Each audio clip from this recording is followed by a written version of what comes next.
В Якутске прошло торжественное заседание общественности, посвященное 25-летию Государственной службы занятости республики. В мероприятии приняли участие руководители районных центров занятости, общественники и ветераны труда. Каковы итоги работы службы за четверть века, узнала моя коллега Галина Погадаева.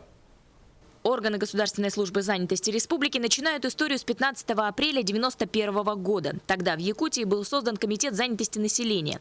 В нелегкий для страны период, когда не было работы, зарплату задерживали и, как следствие, между работником и работодателем возникали конфликты, потребность в подобном структурном подразделении ощущалась особенно остро.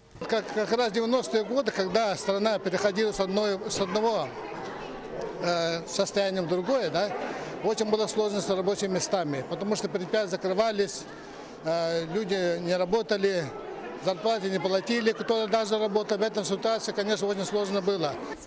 Однако, несмотря на переходный период и последующие реорганизации, служба занятости республики зарекомендовала себя как надежный помощник в трудоустройстве. За весь период ее деятельности работу нашли около 700 тысяч якутян. Текущий мониторинг на 1 апреля текущего года, снизился уровень безработицы до 7%. Количество безработных граждан на отметке 34 тысяч человек.